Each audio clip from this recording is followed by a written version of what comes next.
Hey, Midtown Comics fans, it's me, Gavin from the Midtown Comics Podcast. We're here at New York City Comic Con, and we're talking about DC Comics. Come join us. So you've been working with Pat Gleason for a while. You guys are great collaborators. I loved your run with Batman and Robin. And now I noticed in the latest issue, you guys are working on the story together. Has it always been that way where you're both equal parts storytellers, or in this case, since he didn't do the art, has he, did he contribute more to the story? No, it's been Pat and I, since we started Superman, it's been co-writing right from the beginning. So we've been, we have such a tight relationship going back to Batman and Robin, and of course Green Lantern Corps, that we're an old married couple. We're really in tune. We're able to bounce ideas back and forth together really well, and just come up with some good stuff. So, I'm thankful that I have such a really great collaborator on this. It's a lot of fun. So speaking about having good relationships, you did great work with Batman and Damian, and now you're doing Superman and his son John.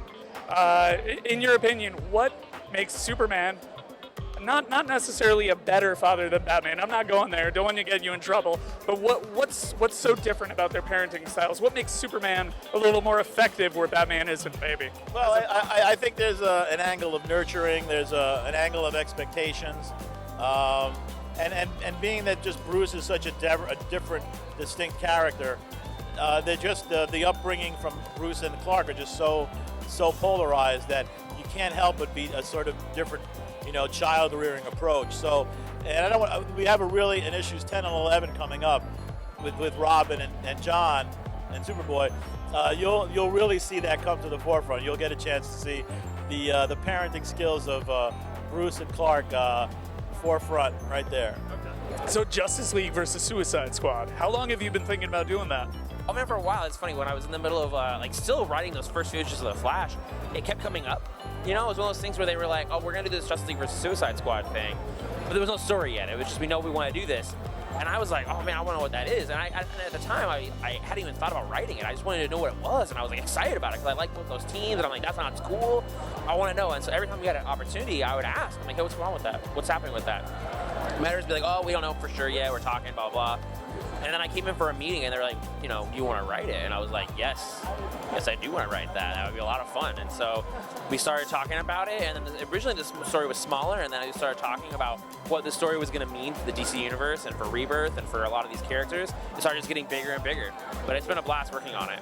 So Zod recently entered the picture over in Suicide Squad. Is that going to be connected to this? Are we going to see him pop up over there? Or is that, we'll wait and see? I feel like that's a spoiler thing because there's certain things that happen in that arc that definitely impact our book that I can't get into, but you'll see when we get there, yeah. The Birds of Prey is such a beloved book. I mean, it started in the 90s, and this is like the most current run, and Batgirl as Batgirl has never been a member. What's it like to add her to the cast?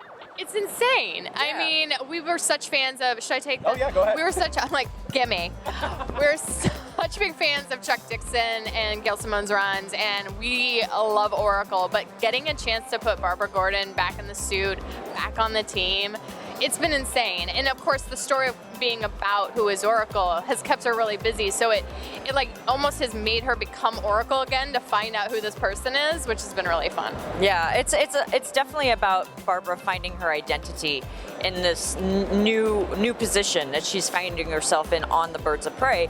So over time, I think she will acclimate to her new role and find a way to sort of merge who she was with who she is now, and it's so much fun to explore that. I do have to ask, and I'm sure you've got this question many, many times, your siblings, but I want to do a little spin on the question. Most people would ask you, oh, what's it like to work with your sibling? Because I have an amazing relationship with my sister. So what is your favorite thing about working together as siblings? Oh, okay, I gotta most of the time, I think that we think very similarly about story, and that is one of the reasons why we're able to sort of merge into a single voice very easily.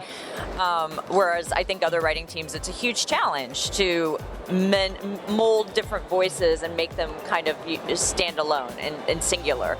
That's great. Talk about me more. Yeah, I figured. No, Shauna's amazing with really keeping to character. Like, so-and-so, Huntress would not do that. Huntress would not say that. I feel like we need to get into her motivation more, like really understand this character. She's really good at like making sure that every word we put on that page means something and try not to overwrite. She's always like, you don't need 5 bubbles to explain this thing, Julie. And I'm like, well, maybe we don't. So it's good that she's around. I do have to ask about Young Justice. Now, you've worked on several properties, and it's one thing to draw somebody who was alive or, capture their look. It's another thing to sort of adapt to another artist's specific style. How do you feel about doing something like, the Batman Strikes or Young Justice? It's a very interesting challenge because you're not only having to try to keep the look of characters as they were designed for the show, but any new characters that you're designing need to like fit into that style. So there's been a huge push to revive Young Justice. Everybody wants season 3 on Netflix. Everybody's been binging it on Netflix. Have you heard anything? Is there any talk about reviving the comic? I have not heard anything concrete. I know that Netflix is definitely interested. That is not just a rumor. They are definitely interested. The numbers for the existing 2 seasons have been really good for them. That's why, Greg and myself and a whole bunch of people keep pushing this keep binging YJ hashtag. So I did want to ask about JLA because there's been characters announced, Ray and Vixen and the Atom, Ryan Choi and Killer Frost. What is I know you're a big fan of the 90s JLA, as am I, and I'm curious, like, when it comes to character selection, like what's the most important thing to you about building that team? It's character dynamics. For me it would be like 7 people in an Aztec costume. Let's be real. I would read that book. The Aztec 7. But it's about character dynamics. It's about people who get along and people who don't get along. But at the same time, maybe even if they don't get along, know that they're all there for the same reason.